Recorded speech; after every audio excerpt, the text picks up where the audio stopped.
Students, RL academy की online classes इनमें आपका स्वागत है।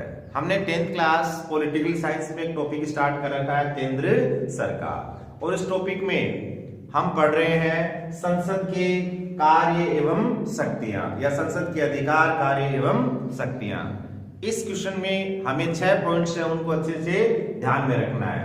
पहला पॉइंट था आपका जो हमने कल पढ़ा था, विधायी शक्ति या कानून निर्माण संबंधी शक्ति। विधायी शक्ति में आप 4 महत्वपूर्ण बातें हैं, उनको ध्यान में रखना। संसद का प्रथम सबसे महत्वपूर्ण कार्य राष्ट्र हित में या देश हित में कानून बनाना होता है। संसद कौन कौन सी सूची में उल्लेखित विषयों पर कानून बना सकती है? तो संसद संघ सूची और समवर्ती सूची में उल्लेखित विषयों पर कानून बना सकती है। देखो, संसद राज्य सूची के विषयों पर भी कानून बना सकती है आपातकाल या संकट काल की स्थिति में, लेकिन हमें अभी ये ध्यान में रखना कि संसद क्या है, संघ सूची और समवर्ती सूची के विषयों पर कानून बनाती है या कानून बनाने का अधिकार रखती है। संसद को अवशिष्ट सूची के विषयों पर भी कानून बनाने का अधिकार प्राप्त है। समवर्ती सूची जो है, इस पर संसद के साथ साथ राज्य विधानमंडल जो है, इनको भी कानून बनाने का अधिकार प्राप्त है। लेकिन संसद ने भी समवर्ती सूची के किसी विषय पर कानून बनाया है और राज्य विधानमंडल के द्वारा भी कानून बनाया गया है, और दोनों के द्वारा बनाए गए कानून में कोई विरोधाभास की स्थिति उत्पन्न हो जाती है तो संसद के द्वारा बनाया गया कानून मान्य होता है। दूसरा पॉइंट हमने देखा था संविधान में संशोधन संबंधी शक्ति। तो संसद को संविधान में संशोधन करने का अधिकार या शक्ति प्राप्त है। संविधान में संशोधन संबंधी प्रस्ताव केवल संसद में प्रस्तुत किया जा सकता है, किसी भी राज्य के विधानमंडल में नहीं। थर्ड बात क्या लिखोगे? संविधान के अधिकांश भागों में संसद के दोनों सदनों के द्वारा अपने साधारण बहुमत से या दोनों सदनों के द्वारा अलग अलग रूप में या पृथक पृथक रूप से अपने 2/3 बहुमत से संशोधन किया जा सकता है। लेकिन संविधान के मूल प्रावधान में संशोधन अकेले संसद नहीं कर सकती है। संविधान के किसी भी मूल प्रावधान में अगर संशोधन करना है तो सबसे पहले उस प्रावधान को या उस प्रस्ताव को संसद के दोनों सदनों के द्वारा पारित किया जाना आवश्यक होता है। फिर वह प्रस्ताव है, उस पर भारत के आधे से अधिक राज्यों की स्वीकृति या अनुमोदन होना आवश्यक है। ये 2 पॉइंट कल हमने पढ़े थे। आज हम पढ़ेंगे 2 अन्य शक्तियां, जिसमें नंबर 1 आपकी है वित्तीय शक्तियां।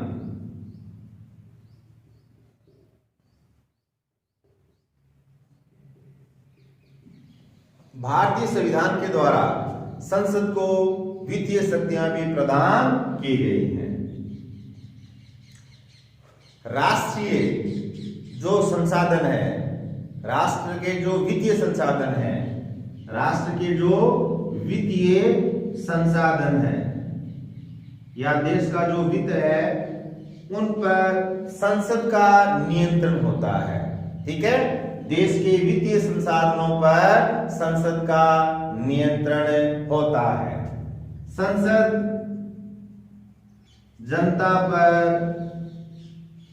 कर लगा सकती है, कर की राशि को इकट्ठा कर सकती है और उसे खर्च कर सकती है। ठीक है, संसद के द्वारा कोई भी नया कर है वो जनता पर लगाया जा सकता है। उस कर की राशि को सरकार के द्वारा एकत्रित किया जा सकता है, कलेक्ट किया जा सकता है, और उस राशि को सरकार खर्च भी कर सकती है। एक नाम ध्यान रखना, बजट। क्या लिखा मैंने? बजट। बजट क्या होता है? सरकार का वार्षिक यानी पूरे वर्ष का आय व्यय का लेखा जोखा। सरकार का आय और व्यय का जो वार्षिक रिकॉर्ड होता है उसे हम क्या बोलते हैं? बजट। बजट है, ये कौन तैयार करवाता है? वित्त मंत्री, देश का फाइनेंस मिनिस्टर है, वो बजट प्रिपेयर करवाता है, तैयार करवाता है। बजट जो है ये सर्वप्रथम लोकसभा में प्रस्तुत किया जाता है। ठीक है, बजट के बारे में क्या क्या बातें ध्यान रखोगे? बजट क्या है? आय व्यय का लेखा जोखा। और बजट जो है इसको कौन तैयार करवाता है? वित्त मंत्री। और उसे संसद में प्रस्तुत भी कौन करवाता है? वित्त मंत्री। लेकिन संसद के किस सदन में सबसे पहले बजट रखा जाता है? लोकसभा में। आगे हम पढ़ेंगे लोकसभा और राज्यसभा के अधिकार और शक्तियां। वहां पर हमें ध्यान रखना है वित्त विधेयक के बारे में। कोई विधेयक वित्त विधेयक है, इसका निर्णय कौन लेता है? लोकसभा अध्यक्ष। वित्त विधेयक है वो संसद के किस सदन में रखा जाता है? लोकसभा में। यानी वित्तीय मामलों में लोकसभा की स्थिति राज्यसभा की तुलना में बहुत अधिक मजबूत है। बजट क्या? बजट आय व्यय का लेखा जोखा लोकसभा में वित्त मंत्री के द्वारा प्रस्तुत किया जाता है। जब तक बजट संसद में पारित नहीं हो जाता है, जब तक बजट संसद में पारित नहीं हो जाता है, पास नहीं हो जाता है। देखो, संसद में पारित होने का मतलब क्या है? दोनों सदनों में उस प्रस्ताव का पास होना। जब तक बजट संसद में पारित नहीं हो जाता है तब तक सरकार आय और व्यय से संबंधित कोई भी खर्च नहीं कर सकती, कोई भी कार्य नहीं कर सकती। तो ये साधारण से आपकी शक्ति क्या हो गई? वित्तीय शक्ति। क्या लिखोगे? संसद को भारतीय संविधान के अनुसार वित्तीय शक्ति प्राप्त है। देश के वित्तीय संसाधनों पर संसद का अधिकार होता है। संसद जनता पर कर लगा सकती है, कर की राशि को इकट्ठा कर सकती है और उसे खर्च कर सकती है। और फोर्थ बात क्या लिखोगे आप? चौथा पॉइंट क्या लिखोगे? देश का वार्षिक बजट वित्त मंत्री के द्वारा लोकसभा में प्रस्तुत किया जाता है। जब तक बजट संसद में पारित नहीं हो जाता है, पास नहीं हो जाता है, तब तक सरकार आय और व्यय से संबंधित कोई भी कार्य नहीं कर सकती है। ठीक है, नेक्स्ट आपका आएगा प्रशासनिक शक्ति या कार्यपालिका संबंधी शक्ति।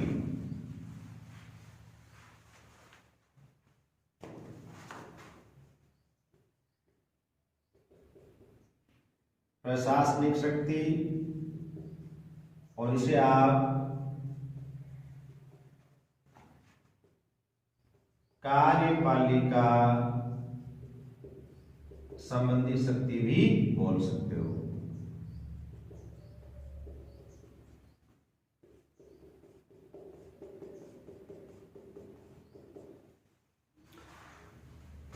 देखो, भारतीय संविधान में क्या प्रावधान किया गया है?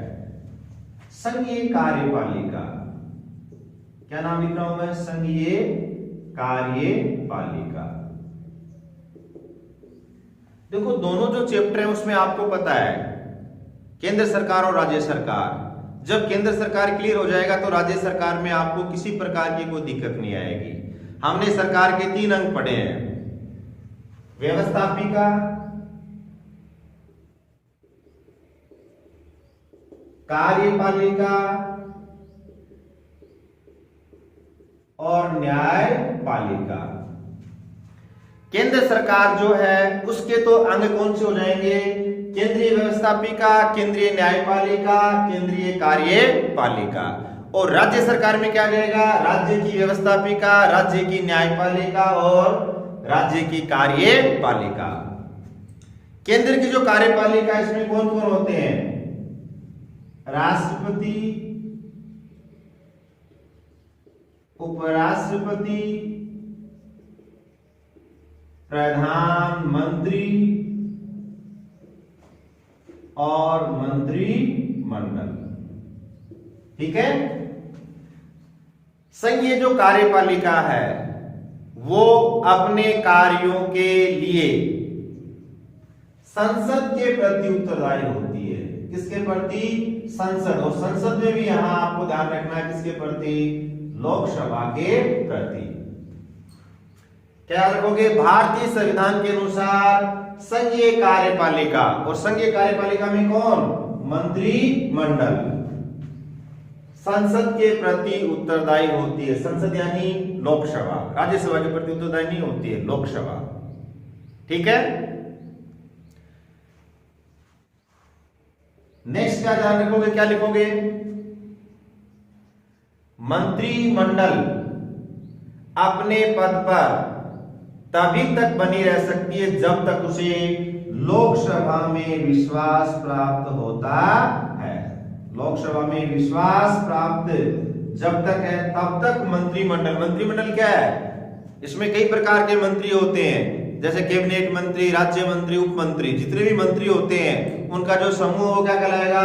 मंत्रिमंडल। और ये जो जितने भी मंत्री हैं, चाहे वो वित्त मंत्री हो, चाहे खाद्यान्न मंत्री हो, चाहे परिवहन मंत्री हो, चाहे शिक्षा मंत्री हो, ये सभी मंत्री हैं वो अपने कार्यों के लिए किसके प्रति उत्तरदायी हैं? लोकसभा के प्रति। और ये अपने पद पर तब तक बने रह सकते हैं जब तक उनको लोकसभा में विश्वास प्राप्त है। यानी किसी भी एक मंत्री के खिलाफ लोकसभा में अविश्वास प्रस्ताव पारित हो जाता है तो पूरा मंत्रिमंडल बर्खास्त हो जाता है, सरकार गिर जाती है और नए सिरे से नए चुनाव है उनका आयोजन किया जाता है। मंत्रिमंडल अपने पद पर तभी तक बनी रह सकती है जब तक उसे लोकसभा में विश्वास प्राप्त होता है। ठीक है। और नेक्स्ट बात क्या लिख दोगे आप? लोकसभा में